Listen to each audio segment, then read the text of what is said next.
welcome to another Gran Turismo Sport Closed Beta Qualifier tutorial.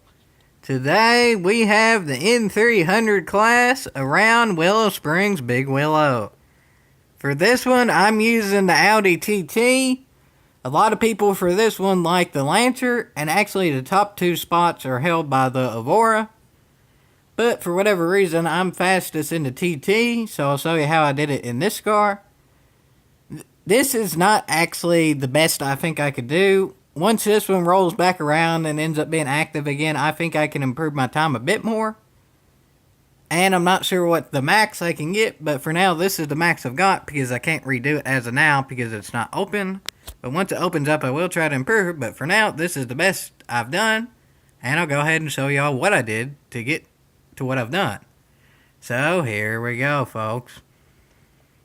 To start off, I just did the restart or whatever, so I'm carrying the default amount of momentum. But this is within about a mile an hour or so of the max you can carry in this car, so it's close enough here. And that would be about 97, 98 when you go through that turn, which it does fine. Just go in there like I did, and you're going to make it fine with the tune that I'll show y'all at the end here. And then start braking at about this point. Yeah, I paused that actually correct. Yeah, I remembered. And then brake into the apex there at about 86, 87, and you should go to that apex pretty easily there, and then when you come out you should be right on that line, which is a good thing because then that means you're carrying the most momentum possible to then go into this turn. Ease yourself into this turn so that way you stay pretty much on the bottom, because the closer you are to the bottom the more of that banking you're using, because if you do go up you're using more of that banking and therefore can carry more speed. And then once you carry speed into there, start braking into the next turn, which again is a bank turn. So same thing, go to the bottom there at a little over 60 miles an hour. Then full throttle out of there, and then make sure you're close to this banking as well. But these are raised rumble strips, so be careful of them. I've explained raised versus lowered in other video. As far as I know on this track, they're all raised. And these are raised pretty cotton picking high. For here, it doesn't really matter too much if you hit these, because you're turning into it anyway for a longer period of time. But anyway, angle your car there to where it goes to this apex first, but not in the grass, because that's some or not even really grass on this track, dirt, because that's some evil dirt. No, don't touch the dirt anywhere on this track. It's not very nice to you if you do. But then go off here, get as close to dirt as possible, but not on it there again. And then for this one, you can use the raised there if you want. But for this turn, I recommend not going on the rumble strips because it bounces your car kind of off kilter there and loses you a bit of speed.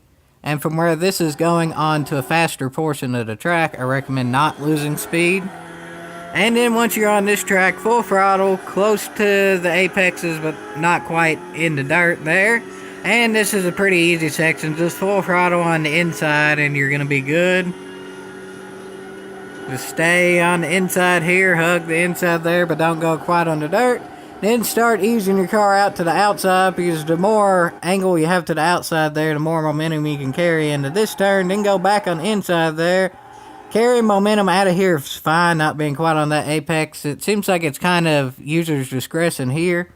I've done different laps where I've done it different ways and got different results, but this is the result I got this lap, which means I carried more speed out of the turn. For whatever reason, it seems like I have been able to go deeper in and carry about the same speed, but I've also gone further out and carried less speed. I think it's just sort of, I'm not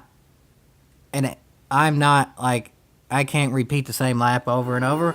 But anyway, if you've done it pretty much the way that I did, you've already completed the lap. The laps on this track are relatively quick for these cars being as slow as they are. So yeah, I hope y'all learned from this. And well, I ran a 130.227 there, which I can't remember exactly what that is on the leaderboards. I think I'll show it here in a minute.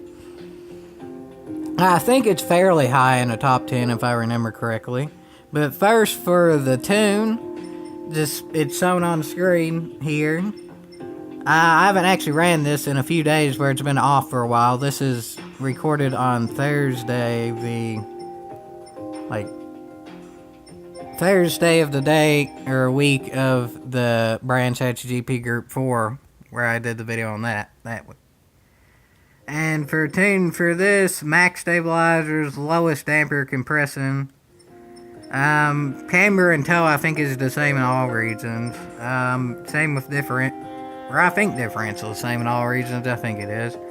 For transmission, it's honestly just a default transmission set to 137, which is like, I think 124, 130, 137. So it's 2 clicks off the minimum for transmission for people who are not using miles per hour.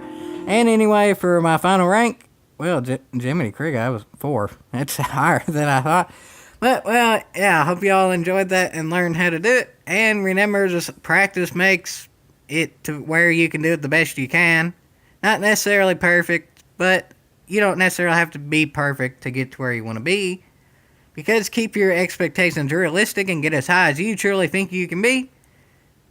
Even if that ain't perfect, if it's as good as you think you can do, that's good enough for you. And I hope y'all actually gain stuff from this, and maybe you can get to the point where it is good enough for you. And as always, yeehaw!